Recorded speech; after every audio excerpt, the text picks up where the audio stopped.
Have you ever been afraid to give feedback, worried about what to say or how the other person will interpret it, or even when to say it?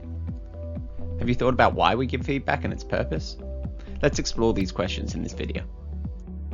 As always, this video is simplified topics. It is designed to expose you to key ideas and concepts. It is based on my own experience and personal views. I would still recommend doing further research yourself. The purpose of feedback is to support and develop the person receiving it. We should not be giving feedback to benefit ourselves. The best thing is to think about how it can benefit the recipient, enabling them to be better performing professionals, ultimately leading to a happier and better outcome in the long term.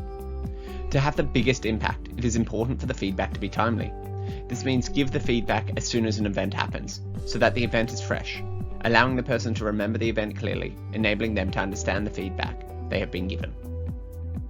Given the mindset of benefiting the recipient and the importance of timeliness, what kind of words and structure should be used? Some people suggest a poop sandwich, which is bad, good, bad. Why is this not the best idea? Well, let me describe something to you. Imagine I give you the most beautiful bread in the world. Crispy, toasted to perfection, with a sweet smell. Now, I take that perfect bread to make a sandwich. The only problem is, I use poop as the filling. When you bite into it, it's still going to taste like poop. Regardless of the bread, you are only going to focus on the poop. And you're not going to be happy. This is the same with feedback. They will focus on the poop. You might as well be honest and straightforward. We can see why we must give direct and honest feedback. A good way to structure this feedback is into 3 phases: situation, impact, change.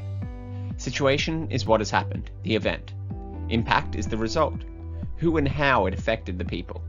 And finally, the change is what needs to happen in the future to improve the situation. It is common to forget to include the change, but it's the most important part. It empowers the person receiving the feedback, allowing them to identify a way forward.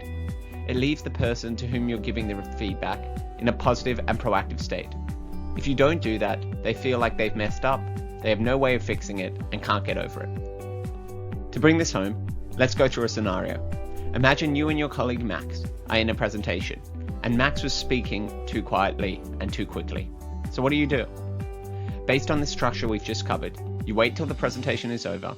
Straight away, you take Max aside and you privately have a conversation. The first thing you do is explain the situation.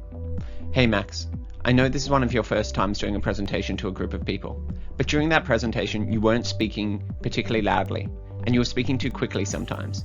You weren't really throwing your voice up to the back of the room. You then go into the impact. Max, as a result, some of the people in the back couldn't hear you, and maybe you spoke a little too quickly, which prevented them from getting the main message. As a result, I'm not sure if everyone got the key information that you were trying to convey. Finally, you express the change that can be made. Max, in the future, you should maybe speak a bit louder and throw your voice up the back of the room. If you want, we can have some trainings organized for you to help you improve, or I'm happy to practice with you. I can also put you in touch with some people I know from Toastmasters who can help you if you want. This kind of feedback means that the person understands what they've done, the impact it's had, and how they can change going forward, leaving them feeling empowered. Because you gave the feedback when it happened, they were aware of it and can more easily reflect on it. It is also important to note that feedback is not always for when something is wrong. You can also give positive feedback. If they've done a great job in a presentation, let them know. Thank you for watching. If you want more information, please use some of the links in the description. Feel free to leave a comment or question down below, and please subscribe if you want more content.